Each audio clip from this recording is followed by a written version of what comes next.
PKSK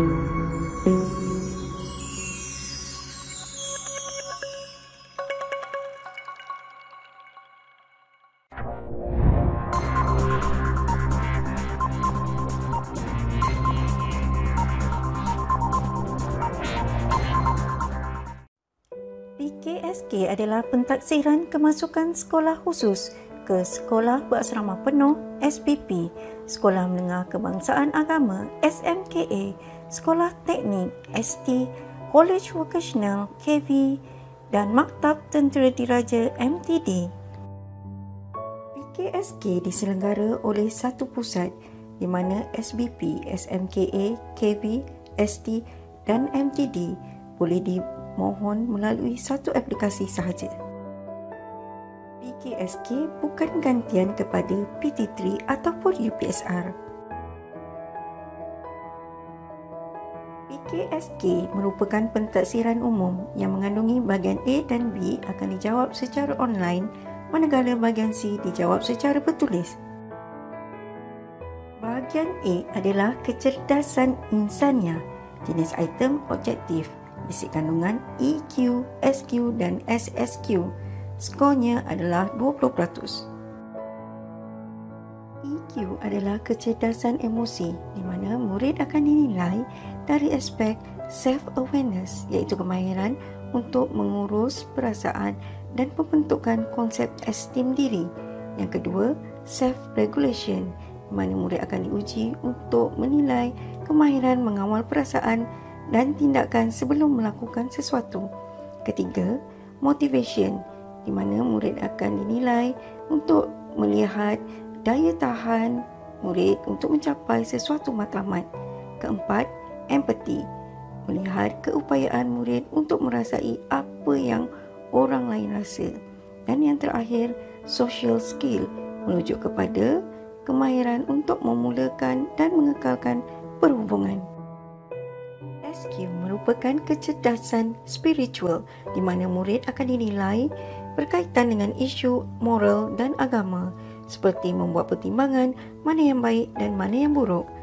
Murid juga akan dinilai untuk melihat sikap asertif dan nilai positif yang ada dalam diri. Ketiga adalah etika kerohanian dan yang keempat ialah ketahanan diri. SSQ adalah kecerdasan insania di mana murid akan diuji berkaitan dengan kemahiran berkomunikasi, kemahiran berfikir, semangat berpasukan, kemahiran menyelesaikan masalah, pembelajaran berterusan dan kemahiran bertindak.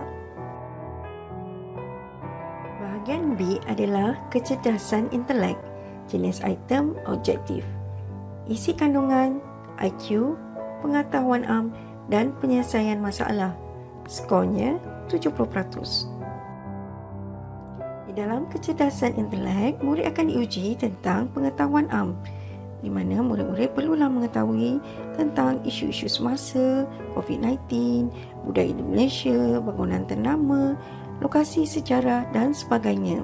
Murid juga akan diuji tentang penggunaan bahasa, kemahiran menggunakan perkataan. Selain daripada itu, murid juga akan diuji tentang penggunaan matematik dan nombor. Elemen lain yang akan diuji adalah seperti kinestetik, muzik, naturalist dan visual ruang. Bahagian C adalah artikulasi penulisan. Kaedahnya adalah bertulis. Jenis item subjektif, respon terbuka. Isi kandungannya adalah tajuk yang ditetapkan. Skor bagi bahagian ini adalah sebanyak 10%. Di dalam bahagian artikulasi penulisan, murid akan membuat penulisan esei ataupun karangan. Tajuk akan diberi, contohnya, ceritakan pengalaman semasa PKP. Tingkatan 1 perlu membuat 100 patah perkataan, tingkatan 4 perlu membuat 250 patah perkataan. Tempoh masa yang diberi adalah selama 45 minit. Terdapat dua fasa dalam pelaksanaan PKSK, di mana dalam fasa pertama, murid akan menjawab bahagian C iaitu esei dan karangan, bahagian artikulasi penulisan selama 45 minit. Manakala pada bahasa kedua, murid akan menjawab bahagian A dan B. Soalan adalah berbentuk objektif. Murid akan menjawab secara online selama 90 minit. Bagi menduduki PKSK, calon perlulah membuat persiapan. Yang pertama, sila semak dan cetak slip menduduki PKSK di laman web yang telah ditetapkan. Sila patuhi pusat, tarikh, masa dan sesi PKSK anda. Kedua, keperluan calon. Sila bawa MyKit atau MyCard, slip menduduki PKSK dan alat tulis untuk menduduki PKSK. Ketiga ialah pakaian calon. Calon perlu memakai uniform sekolah sepanjang menduduki PKSK. Yang keempat ialah kesihatan calon. Pastikan anda sihat dan tidak bergejala. Seterusnya, perlulah memakai pelitup muka dan menjaga penjarakan fizikal. Berikut adalah tarikh-tarikh penting yang perlu diberi perhatian oleh calon. Yang pertama, pelaksanaan PKSK untuk tingkatan 1 adalah pada 12 hingga 23 Oktober 2020, manakala tingkatan 4 pada 26 Oktober hingga 6 November 2020.